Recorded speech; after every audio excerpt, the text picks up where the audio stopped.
Përshëndetje të nderuar miq, ky është epizodi i parë i podcastit Your Turn, ku do të kemi mundësinë të diskutojmë dhe të dëgjojmë nga një perspektivë ndryshe për çështje nga më të ndryshmet në Shqipëri.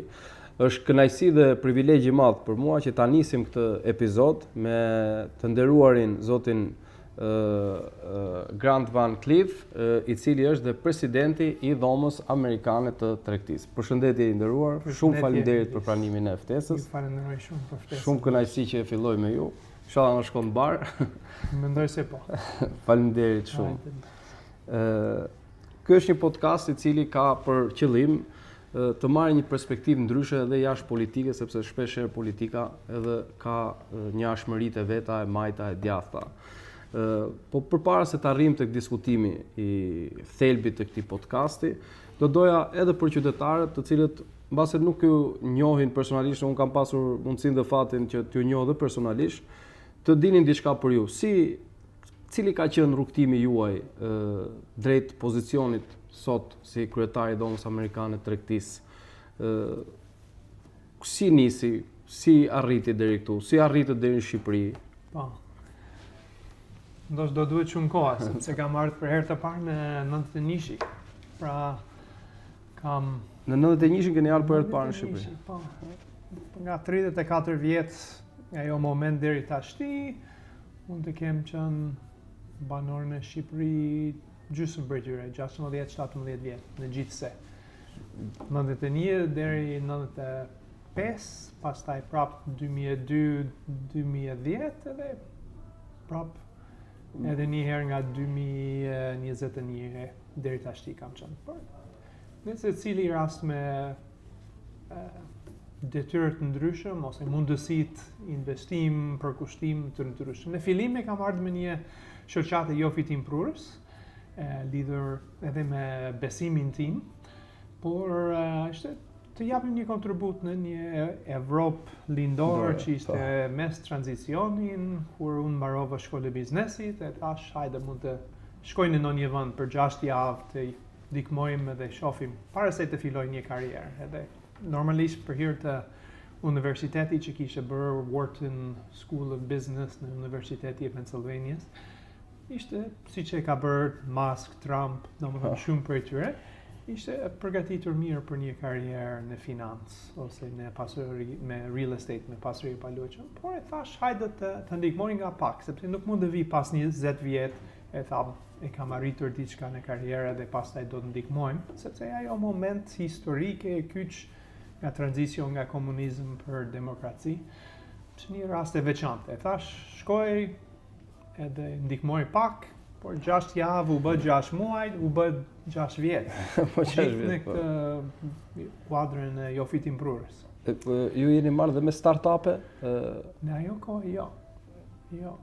Ose të paktën në mënyrë zyrtare, jo. Në mënyrë zyrtare, jo. Gjë që do kuptosh më vonë është që avash e kam kuptuar që gjatë gjithë kohës, edhe kur ishe me besim ose me jo fitimprurës, konsulent, gjithmonë me kam këshilluar miqtë e mi në ideja biznesit e tyre, që kur vi një moment më vonë, në 2010, domethënë nga 2004-2010 ishe këtu si me merresha me ndërtim, e kam ndërtuar një blok villash bashkë me një ortak shqiptar në zonën e komunës e Farkës. Tani është pjesë themi Tegu ose në Myllë Bathore, kemi ndërtuar rreth 6-10 villat serioz, lagj e parë të tillë dhe shifeshe veten si, domethënë ishte këtu jo fitimprurës, kam kuptuar që po ndryshon tregu, unë mund të jap një kontribut më serioz në për një biznes të tillë.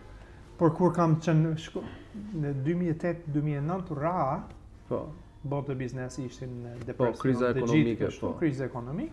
E shkuam në Amerikë për të hyrë të kalamajt, për shkollimin, gjërat, edhe në ajo moment kam kuptuar që nuk ishte një person vënd pas real estate-i, pas pajloqem, ishte vënd pas start-up-ët.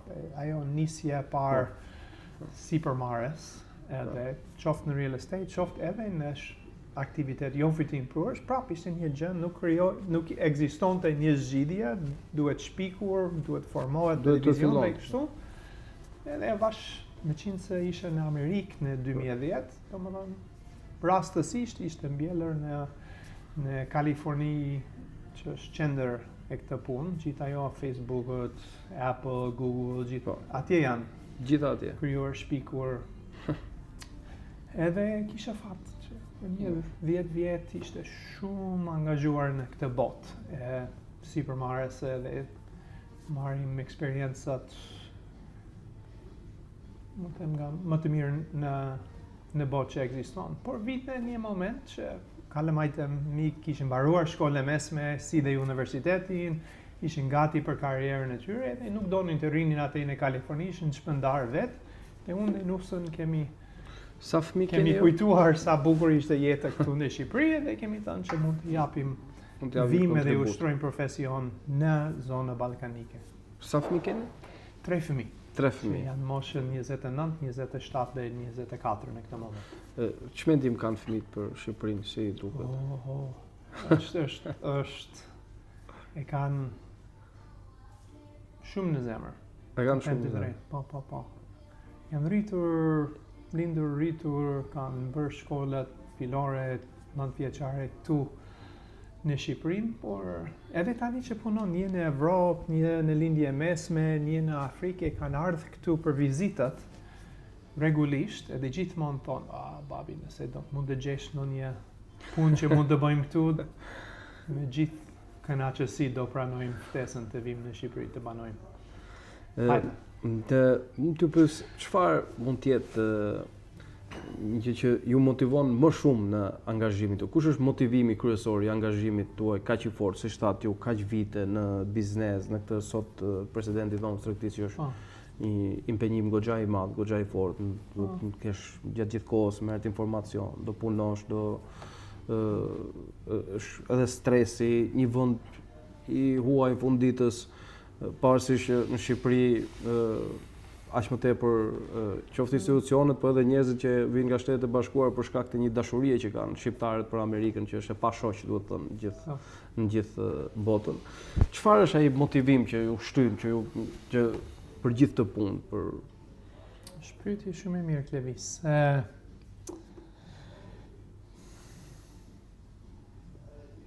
Mund të përgjigj nga disa anët. Një është thjesht jetë në Amerikë. Kemi organizuar të gjithë, kemi trafik të zgjedhur, kemi mundësi profesionale sa të duash, ka shkollat e mirë, ka të gjithë, por është aq perfeksionuar në një farë mënyrë, pavarësisht nga problemet janë, ose janë më keq tani se sa ka qenë. Për në përgjithësi është fush me lule, por nuk është një gjë që jep një ushqim kështu shpirtëror më thellë. Është rutinë. Shko në shtëpi, shikon në një program televizor, del për sport fundjavë dhe kurse këtu punojmë, punojmë shumë, s'ka gjitha ata probleme, për prapë hym në shtëpi, hap diçka dhe pastaj dalim. Qoftë kafe e lagjës, qoftë mbredhim, bëjmë shëtitje dhe gjithmonë janë miqt edhe janë gati në çdo moment, nuk është që duhet të organizojmë pas 3 javë në orën 7. Në filan ditë mund të pim një kafe dhe thot, po çfarë bëmë, ku je? Hajde, erdha. Edhe ka një bukuri në stil jetesës, është tërheqës, është më ngjit shumë. Është genuine. Është genuine, edhe mund të them që ka jetë një farë mënyra. Edhe kemi moti mirë, por ndoshta pra është konteksti i Shqipërisë, është stili i jetesës, edhe është shqiptarët vetë, që janë mikpritës, janë bujar, janë të hapur, të paktën ndaj të huaj. Ndoshta jo gjithmonë me njëri tjetrin, prapë se prapë. Domethënë duam shumë edhe urojmë shumë që shqiptarët bëjmë nganjëherë përplasjet, por prapë ka një japin zemër njëri tjetrin. Nuk kanë ndryshuar vetë. Ndoshta nuk jam aq komplet të shqiptarizuar, por nuk jam ai amerikan që kam qenë, jam një çik diku në mes, qoftë në drejtimin e shqiptarëve. Ndryshon siç është nature, nurture, edhe ka të bëj ku jeton se si jetë. Nurture është bërë kështu në patjetër. Shumë nga qytetarët shikojnë edhe për televizion, po nëse nuk merresh shumë me të profesion apo me punët që merremi ne, shumë janë të paqartë. Çfarë është dhoma amerikane e tregtisë? Çfarë përfaqëson ajo? Cili është misioni i saj? Po. Sa i përket të dhënat, dhoma amerikane e tregtisë ka 290 antarët që përfaqëson ndoshta çuditërisht drejt 25%, 24-25% e ekonomi e Shqipërisë.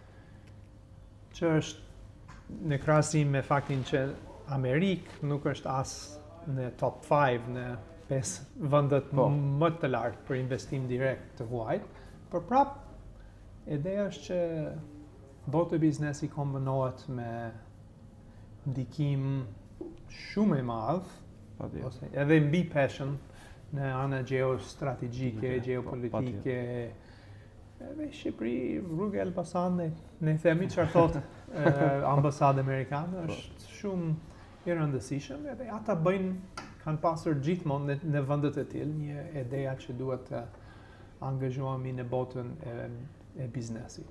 Ekziston një deg komercial, ekonomik brenda ambasadës, por kam thënë më i mirë është edhe të ekzistojë një forum kur bizneset vetë blidhen, edhe firmë amerikanë që vinë në Shqipëri, mund të antarëson firmë shqiptar që kanë ndonjë qoftë investim, qoftë punë që po bëjnë në Amerikë, mund të antarëson, edhe është një grup tjetër që është një përqindje e madhe antarët që kanë dëshirë të angazhohen sa më shumë me Amerikën e të ardhmen, e thanë hap e parë është antarë. Pra nuk është super amerikan në një kuptim, është forum më serios.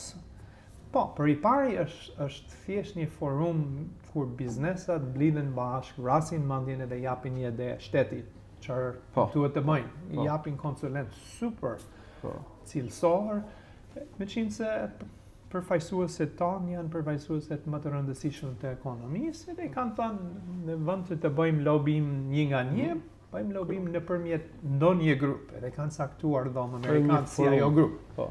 Edhe në jetën koha, gjatë kohës përfaqëson një flamur amerikan, një urë me investim nga Amerikë, edhe moment që amerikanët mbushin mendjen që Shqipëria është një vend i sigurt për investim, mund të shkojmë nga 6-7 në listë, drejt 1, 2, 3, domethënë bashkë me turkat e italianat për investim serioz në Shqipëri. Pra ajo është mirë që është ndërtuar ajo urë, edhe gjatë kohës, edhe kur të mos ketë ardhur shumë investim në Amerikë në kohë e fundit, prapse ekziston si mjet që mund të ndikojë sa më shumë. Po, është aty. Në Shqipëri, për shkak se ne jemi dhe një vend që aderojmë për të antarësuar në Bashkimin Evropian. Por nga ana tjetër kemi të dashurinë dhe dëshirën tonë drejt Shteteve të Bashkuara të Amerikës. Filozofia e biznesit, ku ndryshon midis asaj biznesit në Amerikë dhe biznesit në Europë?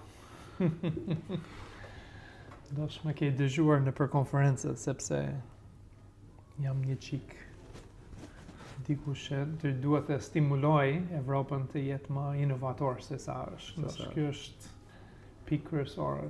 Shqiptarët, jo shqiptarët, evropianë në përgjithësi janë tip më shumë që shikojnë brapa. Si ka qenë duhet të ruajmë ajo që kemi, edhe kemi frikë nga të ardhmen. Kurse amerikanët që nga fillim që ka për ajo bregu lindore, janë kështu pionerat në frontiers, vazhdojnë drejt dhe gjithmonë shikojnë të ardhmen që është ndryshëm. Dhe gati të lënë çfarë kanë, të shikojnë përpara. Edhe kjo ka të bëjë me edhe njerëz sipërmarrës, inovator, ndihen rehat, shikojnë një kontekst rrethrottull që është inkurajojnë në këtë drejtim, edhe normalisht në Amerikë është ndryshëm. Se sa gjithmonë ka shumë anë regulatore kështu që është shumë më vështirë në Amerikë, më falë, në Evropë se sa në Amerikë. Ka burokracira ka burokraci sa të dua, shtetat që janë të mëdhenj, anë tatimore, shumë të rënë, shumë të një barë mbi biznes, nga një herë gjithë këtë gjërat janë si një gryp, kështu një që lidhin lakun në fyt, themin ne. Lidhin lakun në fyt, tamam. Po. Edhe për të arsye nga 50 firmat të reja më të mëdhenj në botë asnjë prej tyre është nga Evropa. Nga firmat më të mëdhenj, 2 prej tyre janë evropian, por janë shpikur para 150 vjet edhe kanë ruajtur ata pjesë të tregu që kanë status quo, por gjithë gjërat e reja kanë ardhur më shumë nga Amerikë, por edhe pjesë e dytë është Azi më shumë. Azia. Edhe Evropë që ka qenë 24% e tregu botëror është 14%. Edhe me rënjet nga ana demografike, fëmijët që janë lindur, ideja që kanë edhe me inteligjencë artificiale vazhdojnë me këtë lapun fyt. Dhe ka shumë ndryshimet. Edhe unë shikoj Shqipëri diku në mes, sepse shqiptarët duan një bar tatimore më pak. E di që kemi diskutimet politike, që edhe janë aq më pak, aq më mirë, por edhe situatë ekzistues është më mirë këtu se sa në Evropë, në pjesët të tjerë. Ndoshta jo me kumshit, por gjithmonë Shqipëria është pro-amerikan nga ana gjeopolitike, kemi edhe marrëdhënie të mirë me Turqinë, me Gjiri, me lindje mesme, jemi pozicionuar shumë mirë, me marrëdhënia të mirë serioz në gjithë drejtimet, edhe kam thënë, kujdes, mos hidhni kokë poshtë vetëm në Evropë, çfarë thotë Ursula? Çfarë thotë Ursula do bëjmë të gjithë? Dhe po prit. Edhe nuk i ka dalë mirë çfarë ka thënë Ursula. Kohët e fundit. Në zgjedhjet e fundit me ndrimin e administratës në Shtetet e Bashkuara të Amerikës, edhe në Shqipëri ka qenë një ndarje shumë e fortë, ndryshe nga çdo herë tjetër, se unë mbaj mend sa herë bëshin diskutime për zgjedhjet në Shtetet e Bashkuara të Amerikës. Përgjithsisht e gjithë politika ishte me idenë që të fitojë kush dojë, Amerika për ne është njësoj.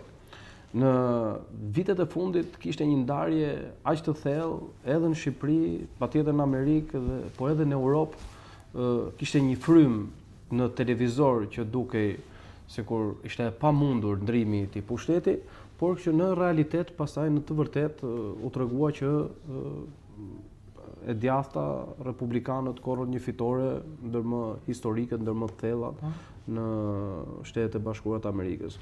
Ne që kemi qenë prej kohësh mbështetës të kësaj filozofie, madje më kujtohet që edhe kur kam dalë në emision në vitin 2016 që të flisja për Trumpin, ditën e nesërme ato që mund quhen si gazeta të majta, talleshin me mbështetjen time dhe se si nuk merrja vesh nga politika që mendoja që mund të fitonte Trump.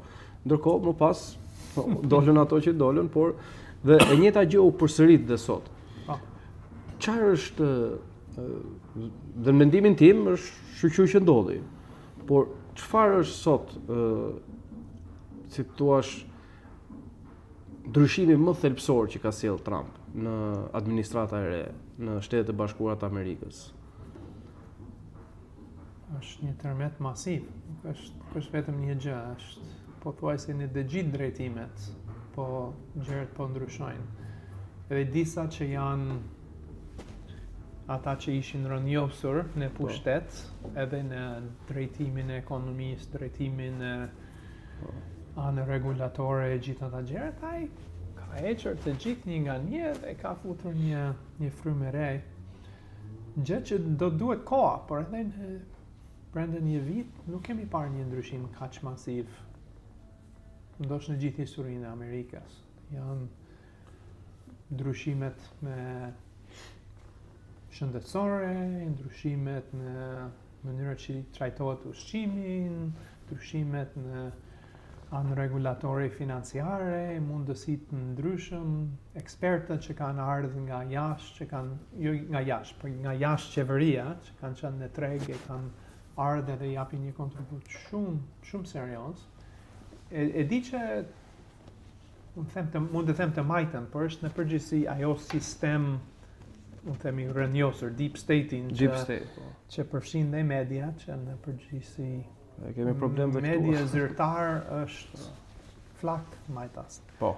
Edhe jo vetëm majtas, por duan të mbrojnë ajo sistem që kanë. E kanë Duan të mbrojnë deep state-in që fillon edhe në shkollimet, aq më shumë në universitetit, pastaj këta njerëz të shkolluar marrin këta pozicione dhe pastaj duan të ruajnë gjërat siç janë dhe populli është ndërgjegjësuar nëpërmjet internetin, investigimet, kështu vettingat, rrjetet sociale nuk mund të thjesht qeveri të thot media dhe media thot populli dhe pastaj janë të bindur. E duket ashtu, për nga mbrapa skenës, nuk duan të prononcojnë sepse kanë frikë çfarë do thot. Jo vetëm policë, por autoritete, por edhe shoqëri me kuptimin kush është më të shkolluar, thot jo, janë conspiracy theories, nuk mund të besosh një gjë të tillë. Për mbrapa skenës thot, po mendoj është. Ka probleme plot të tillë. Një debat i cili është vënë re edhe në Shtetet e Bashkuara në Europë, po edhe në Shqipëri, ka qenë ndryshimi i marrëdhënies së administratës kaluar me këtë administratë në lidhje me agendën woke, e cila edhe në Shqipëri ka tentakulat e veta, madje është kaluar dhe një ligj në Shqipëri tani për çështjen e gjinive, që i hap rrugë mundësisë për të patur llojshmëri gjinish të ndryshme, të cilat as shkenca nuk i njeh, as e vërteta dhe as Zoti nuk i njeh.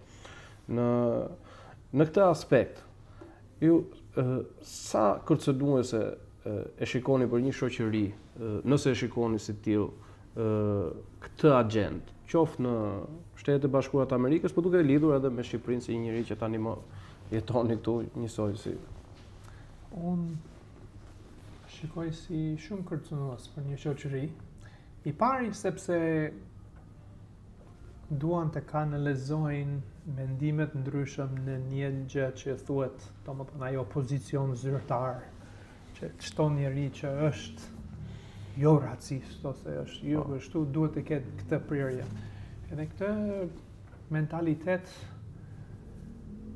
totalitar, në themi, është çuditërisht ka më shumë të bëjë me të kaluarës në kohën e monizmit, këtu se sa për shembull ajo liri fetare, liri mendimit, liri shtypit, liri gjithë këta gjërat, duan edhe kur të mos kontrollojnë direkt mundësitë, por duan të mbushin mendjen e njerëzit që edhe ky jo vetëm këtu, por shikojmë për ajo revolucion kulturor në Kinë për shembull. Kanë turpëruar të tjerët, e kanë thënë hajde kush je ti, njeri primitiv që ka këtë mendimet. Është një gjë nga ana politike, nga ana ligjore, nga ana gjithë këndshtrimet, është shumë negativ. Po unë them që është edhe më negativ, sepse unë them që nëse njerëz njerëz në përgjithësi janë më konservatorë siç kuptojnë. Njerëz, unë jam konservator nga ana politik për shembull, por në përgjithësi njerëz duan të duken modern sepse kanë sa ideja më liberal, kështu, por në fund të fundit si shikojnë sjelljen e gocës së tyre, se çfarë duan për gratë e tyre, se çfarë lloj shkollimin. Familja duan të jenë përfshirë, duan të përfshin ideja të vjetra që janë të mirë, nuk është gjithmonë që të vjetra nënkuptohet primitiv. Edhe ndoshta kjo lidhet edhe me besimin, pavarësisht që kemi tolerancë fetare këtu, kemi një element që njerëz në vetvete mendojnë që ekzistojnë një të mirë dhe të keq, drejt që na është dhënë nga lart edhe gjatë shekulli është konfirmuar që një jetë të tillë korrespondon me realitet që jep bekim në gjithë drejtimet. Edhe shumë pasojat që kemi në këtë moment kanë të bëjnë me kthejmë kuriz nga gjërë që ne dimë që janë realitet. Në Europë edhe kudo, edhe në Shtetet e Bashkuara të Amerikës, siç edhe ju e dini, një nga financuesit kryesor të kësaj agjende ka qenë George Soros. Një personazh i cili edhe në Shqipëri përflitet shumë, pasi ka një lidhje të ngushtë me qeverinë aktuale, veçanti me kryeministrin Rama. Si e shikoni impaktin e kësaj shoqate në biznes? A vlerësoni që kjo shoqat me politikat e veta, ato që financon, ka pasur një impakt në biznesin në Shqipëri, por edhe në Shtetet e Bashkuara? Një ndikim në biznes, në shoqëri patjetër, ka ndikuar shumë, në sistem gjyqësore shumë, unë them edhe për Amerikën, patjetër, mendoj Shqipëri një farë mënyrë ishte nën ndikimin e Sorosit edhe më shumë se sa Amerikën. Të paktën në Amerikë ne flasim, janë hequr dorezat edhe flasim direkt kush është, mund të jetë edhe nën një sulm juridik që mund të futet edhe në burg ose të paktën të heq licencat, heq kështu. Kur kemi parë para kishte jam kaluar në Davos, World Economic Forum, iku drejtori që ishte lider me Sorosin, grupin që ngelet ishte për direkt më konservator, edhe nuk kanë hapur shumë temat të lider me woke, as me ekonomi të gjelbërt. Çuditërisht. Duken si më të distancuar. Më distanconin direkt. Edhe grup që ishte instrument më ndikues të agendën Soros, edhe ata e kanë hequr dorë, distancon. Shpresoj që qeveri këtu në Shqipëri do kuptojnë një jetën gjatë. Gjasat janë që jo, sepse ai është qytetar nderi në Tiranë, për shkak të kryeqytet. Qoftë George Soros, qoftë edhe Alex Soros. Të dy janë qytetarë nderi, është në Chelsea i qytetit. Shikojmë foto, Rama i gjatë është, edhe ri kështu është si kule e Pizës, kur është bashkë me për kule. Me këtë, ai kupton, por prap nuk ka një binjakzim që është i hershëm dhe besoj i pandashëm, se është gjithë burimi i fuqisë që ka e majta sot. Edhe normalisht qeveri amerikan kupto këtë gjë. Shpresojmë që. Pavarësisht. Unë them që është mirë, siç e thash më përpara, që Shqipëri duhet të kuptojë jemi edhe të ngushtë me Evropë, por edhe me Amerikën. Duhet të mbruajnë të dy, edhe më duket qeveri ekzistues ka kuptuar që meqense jemi të ekstremitetet. Një ngjarje e rëndë e cila edhe në Shqipëri pati reagim dhe pati reagim në gjithë botën. Ishte gjua e ashpër e të majtës, gjua e urrëties, arriti deri në atë pikë sa edhe u bë një vrasja e Charlie Kirk. Si keni përjetuar ju? Ishte një farë mënyrë e çuditshëm, e prekshëm, por ishte edhe e parashikueshëm. Me kuptimin që nëse dëgjon me vëmendje gjithmonë ajo media, siç të thash është kontrolluar në një drejtim, përdor këtë fjalë racist, nacist, domethënë gjithë fjalë më ekstrem për djathtën. Gjatë kohës që nëse dëgjojmë në chat grupot me social, ata që janë me një gjuhë ekstremisht janë nga të majtën, edhe janë gati edhe inkurajojnë njëri tjetrin të bëjnë veprat ekstrem. Pra ideja që edhe atat e Trump dy herë, por edhe vazhdon deri në kurk. Edhe vazhdon tash me Minnesota. Problemet. Pak njësoj si vrasjat janë një si tip vetë vrasjat, duan të bëjnë krijojnë një situatë që krijon një por nuk është. Nëse do bëhet një luftë civil, do jetë sepse të majtën agravon situatën edhe thonë gjuhën e urrëties. Se duan. Çuditërisht, sepse ata thonë. Pavarësisht nga çfarë dëgjojmë nëpër gazetë ose në propaganda është që këta janë luftojnë për liri, por duket më shumë dhe dhunën e bën e djathta, si pas propagandës të majtë. Por nëse ka qenë një shkrim që ka bërë dikur dhe baba im, të djathtët flasin, të majtët vrasin. Ka qenë shumë herët, po të shikojmë edhe në historitë Shqipërisë, Partia Socialiste mund të jetë mbase e vetmja parti në Europë që ka bërë një atentat me armë brenda parlamentit. Një deputet i PS-s bën atentat me armë brenda parlamentit, një deputetit të PD-s, në atë kohë se Majdari, cili më pas u vra nga përsëri nga dora e shtetit që ishte në atë kohë Partia Socialiste. Doja t'ju pyesja, në mendimin tuaj, Shqipëria, në situatën aktuale, me gjithë ato që ju keni dëgjuar, ka një propagandë në tërësi, propaganda apo jo, ka një zhvillim në tërësi që këtu po bëhet një biznes i madh. Kemi kulla, ndërtime pafund. Kjo vjen sepse biznesi është mirë dhe ekonomia është mirë, apo ka arsye të tjera? Sepse nuk korrespondojnë shifrat për një njerëz që nuk merr vesh shumë nga biznesi, që të jemi sinqert me ju, por ma habit çmimet e shitjes me mundësitë ekonomike që kanë shqiptarët sot. Për shembull, shikojmë apartamente 5.000 euro, 6.000 euro metri katror, ndërkohë që rrogat janë 400.000 lekë. Ka një boom biznesi në Shqipëri?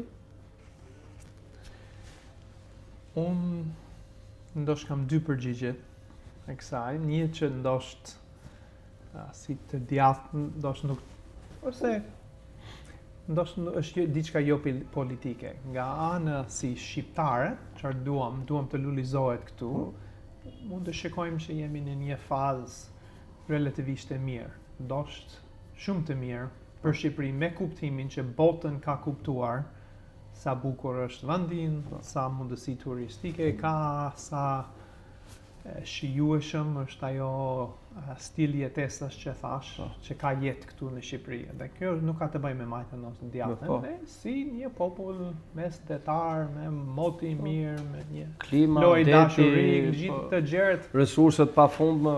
Kështu, Shqipërinë ka bekuar Zoti nga kjo anë. Është një vend i bekuar. Edhe njerëz kanë kuptuar, hajde. Të shkojmë, të investojmë, të bredhim të paktën një pushim një javore, për ndoshta të vim prapë vitin në virin 2 javë, vim me gjithë familjen. Mund të gjithmonë ka këtë, për shembull, edhe në rajon, kur ka konferencat ndryshëm, do një organizat, për shembull, ose biznes që ka deget në gjithë shtetet, edhe bëjnë me turnat ku do jetë konferencë vjetore, për shembull. Edhe vi rasti në Shqipëri, edhe në fillim të gjithë e kanë thënë, pse duhet të shkojmë në Shqipëri, mund të kemi qenë këtu ose këtu. Pastaj vinë në Shqipëri, shijojnë e thonë, po prit, është një vend i bukur. Vinë me dëshirë. Edhe këtë pastaj pushimet më gjatë, ndoshta prishin më shumë lekë, rinë më shumë, ndoshta blejnë edhe një apartament bregdeti. Gjithë ajo mundësi të ekzistojnë, por ndoshta ajo që është më e rëndësishme është një qendër rajonal, si punë e Dubai në një farë mënyrë. Dubai është krijuar nga hiçin. Nuk ekzistonte as edhe një gjë atje, por dikush ta është në duhet. Një të tillë edhe pa vash me ndërtimin e gjerave dhe aktivitetat, asetat, ndërtesa, gjithë ato gjërat e kanë krijuar një situatë që njerëz thonë është një gjë realitet edhe është si qendër. Mund të jetë ajo si Kombët e Bashkuar. Dubai është si edhe më shumë se Londër, ose është shumë qyteti interesant. Por shkruar nga hiçi. Ideja që njerëz mund të kuptojnë që Shqipëri ka mundësi, ka një jetë, ka njerëz të mirë, ka klim, ka gjithë të gjërat, mund të vi momentin që bëjmë një mini Dubai këtu. Hap fabrikën në Beograd, hap këtu, logjistikat në Warsaw, por qendrën e firmës ne duam në Shqipëri, sepse ata që punojnë me ne duam të banojnë në një vend si Shqipëri. Pra, ekziston mundësi që Shqipëri mund të jetë jo vetëm të rritet ekonomi, por të jetë një gjë shumë qendrore. Dhe ne së gjithë, edhe nga majtët djatën duhet të kënaqshemi me këta, që botën avash ka kuptuar, edhe vën edhe një për këtyre që mund të edhe shikojmë edhe më thellë. Pra mund të mbushin gradë qelat me firmat, mund të vi njerëz, turizëm mund të rritet, standardit mund të rritet për të gjithë. Por, mes të këtë gjë të mirë, edhe ndoshta nuk ka të bëjë me majtën ose djatën ajo gjë, është ajo që ka Shqipëri, që Zoti na ka dhënë, edhe të paktën kemi ushtruar në mënyra që u hap mundësi. Por mes të këtë mundësit ekzistues, në vend që të mburemi që po rritet ekonomi me 3-4% në vit, unë them që mund të rritet në 7 ose 8. Si punë e Kinës më përpara, ose si Amerikë do jetë në vitin në vazhdim këtu, edhe krahasor me Gjermani për shembull lexoja që në vend të një ulje në ekonomi minus, tani është rritur me 0.2%. Më pak, shumë më pak se 1% rritje dhe mburën. Shqipëri 3-4 shumë më i mirë se pjesët të tjera të Evropës, edhe e bë të vështirë nga ana politike të drejtojnë gishte.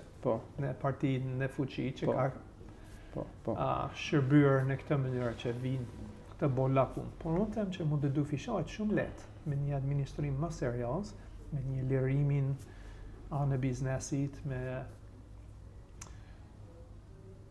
qoftë në anë menaxhimin e situatës, qoftë edhe me krijimin e mundësi duke lënë një hapësirë më shumë njerëz krijues, inovator, biznesmena të investimet.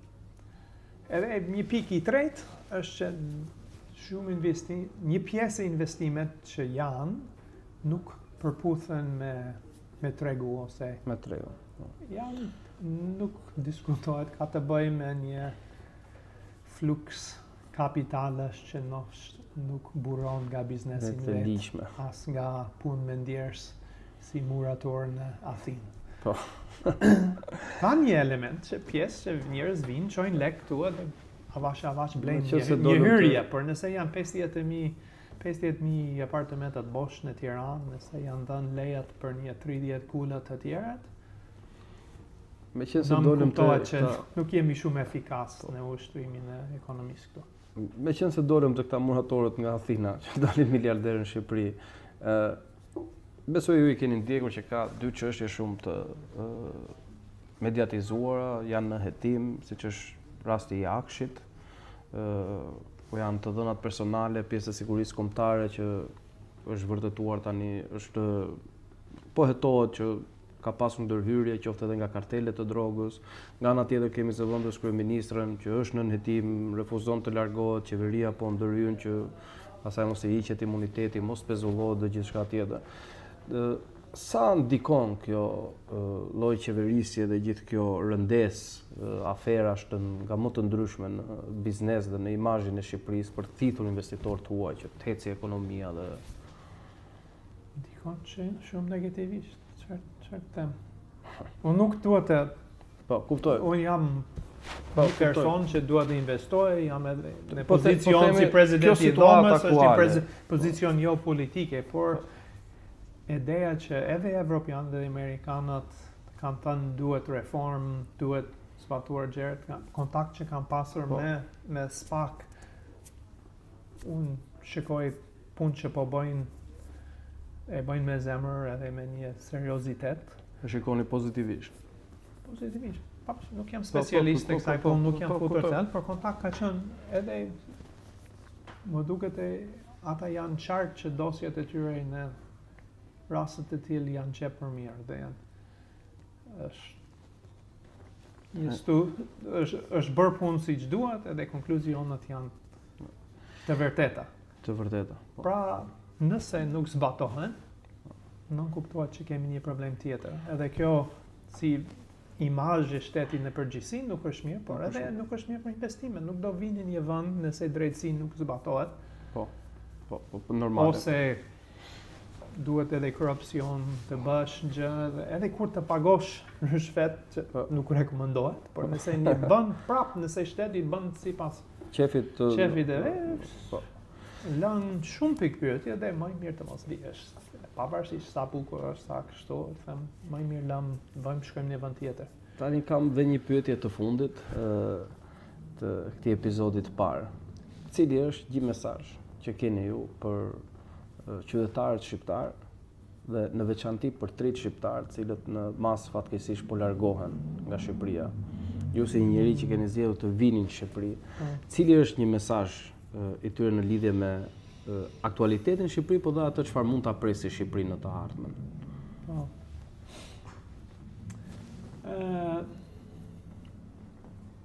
Këtë nëse ke dëgjuar, ishe në Arabi Saudite për një konferencë dhe bisedoje me një Amerikan që investon atje dhe ai tha Sa mirë është ose në anglisht, it's great to be in a place where the future looks bigger than the past. Domethënë, Sa mirë është të jesh në një vend ku e ardhmja duket më e madhe se e kaluara. Po. Edhe unë ishe duke shijuar ajo gjë në Arabi Saudite, po që po ndryshon, siç ishte në Dubai, si kështu. Edhe kuptova që ka një lloj frymë të tillë në Amerikë, në Shqipëri, edhe në Amerikë për më në fund, sepse për disa vjet nuk ka qenë ashtu. Në Evropë perëndimor ose veriore nuk ekziston fare, vetëm të kaluaras. Duhet ruajtur në çdo rast. Por në Shqipëri jemi diku në mes. Edhe me gjithë problemet që kemi prapë në përgjithësi, duke diskutuar më thellë, shikojmë që ekziston një mundësi që mund të bëhet një të ardhmen që është ndryshëm se ajo që është, tashti edhe pozicioni ynë relativ, domethënë krahas gjërat të ato mund të jetë në mirësim. Edhe kontribut që mund të japim qoftë një biznes i vogël, qoftë në politikë, qoftë në kështu, kemi mundësi të ndryshojmë një kombë edhe të krijojmë një të ardhmen goxha më i mirë se sa ajo që ekziston. E di, mes të këta problemet janë problemet që njerëz ose forcat në pengon, në kufizon, edhe jemi vetë frenuar nga frikë për të ardhmen ose çfarë mund të ndodh. Edhe e di që diasporën që shumë shqiptarë të kualifikuar që janë jashtë janë me hezetim të vinë, por prapë kombinimin e ajo shpresa që unë kam për Shqipërinë mundësi bashkë me frymën ekzistues shqiptar kush janë, edhe disa gjëra gjeopolitike, krahas marrëdhënie me Evropë, me Amerikë, me lindje mesme, jemi pozicionuar shumë mirë për një mundësi raketash. Edhe të gjithë, ne që jemi këtu, hajde të përkushtohemi të japim kontributin tonë, edhe nëse jeni jashtë, të vini prapë ose të investoni bashkë me ne që jemi këtu. Ka punë. Ka punë për të bërë, por të ardhmen për mua duket goxha më e madhe se sa. Mos të largohen. Mos të largohen.